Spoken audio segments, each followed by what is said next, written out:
नासिर पासे अव्हांखे ॿुधाईंदा हलूं त मीरो ख़ान में सक़ाफ़ती ॾियारे जे हवाले सां रैली कढी वई। तफ़सील सफ़दर तुनियो जी इन रिपोर्ट में।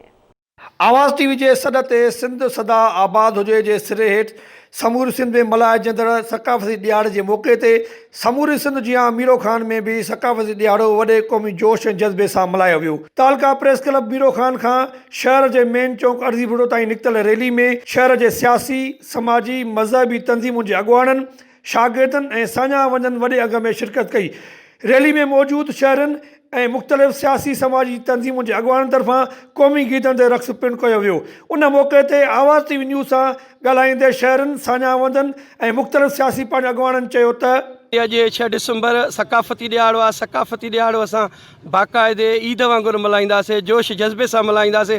असां सिंधी आहियूं, असां सिंधियुनि खे ख़बर आहे त असांजे सक़ाफ़त जो ॾियारो कीअं आहे। असां उहो बाक़ाइदे पंहिंजे जीअं ईद जो ॾियारो हूंदो आहे उहो ईद जे ॾियारे वांगुरु मल्हाईंदासीं। असां सिंध जी सक़ाफ़त ते नाज़ कयूं था ऐं असांखे पंहिंजी सिंधी हुजण ते बि नाज़ आहे ऐं तारीख़ में उहे ई क़ौमूं जीअरियूं रहंदियूं आहिनि जन पंहिंजी सक़ाफ़त खे जीअरो रखियो आहे। ऐं असांजो टोपी अजरक सिंध जी सक़ाफ़त आहे ऐं असांखे पंहिंजे टोपी ऐं अजरक ते बि नाज़ आहे। साइम सदाई करी मथे सिंध सुकार दोस्त मिठा दिलदार आलम सब आबाद करी जीअं सिंध।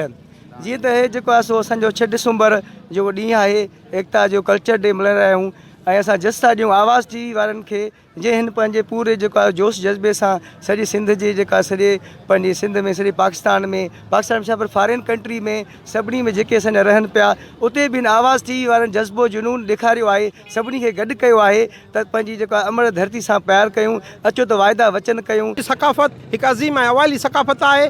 असां पंहिंजे वॾड़नि जी जेका रीत रस्म हुई, लिबास हुयो, उहा सक़ाफ़त खे आहिस्ता आहिस्ता मिसारजंदा विया आहियूं। हाणे हिननि जे ॾियारनि जे मल्हाइण सां ईअं थियो आहे जेके असांजे वॾड़नि जो टोपी हुयो, अजरक हुयो, पटको हुयो, अथणी वेणी हुई, कचहरियूं हुयूं, ओताकूं हुयूं, उन्हनि शयुनि खे तमामु बहितर नमूने सां उजागर कंदा आया आहिनि। ऐं नौजवान नसुल खे हाणे भरपूर ख़बर पइजी चुकी आहे, मुकमिल ॼाण पइजी वई आहे त सिंध जी सक़ाफ़त हीअ आहे। टोपी अजरक आहे, असांजी ओताक आहे, खट आहे, असांजे दोस्तनि जूं मच कचहरियूं जेके थींदियूं आहिनि उन्हनि में बि इहे जेके सक़ाफ़त जा रंग आहिनि उहे ज़ाहिर थींदा आया आहिनि ऐं नौजवान नसुल ते तमामु बहितर नमूने सां ट्रांसफर थी रही आहे नॉलेज। असांखे तमामु ख़ुशी आहे। हुननि जो वधीक चवणु हुयो त सिंध जी हज़ारनि सालनि जी तारीख़ ऐं सक़ाफ़त खे नौजवाननि ऐं झर झंग ताईं पहुचाइण में आवाज़ टीवी सथ जो अहम किरदारु आहे ऐं असीं उमेद था करियूं त ईंदड़ वक़्त में बि सक़ाफ़त जे हवाले सां आवाज़ टीवी पंहिंजो किरदारु अदा कंदी रहंदी।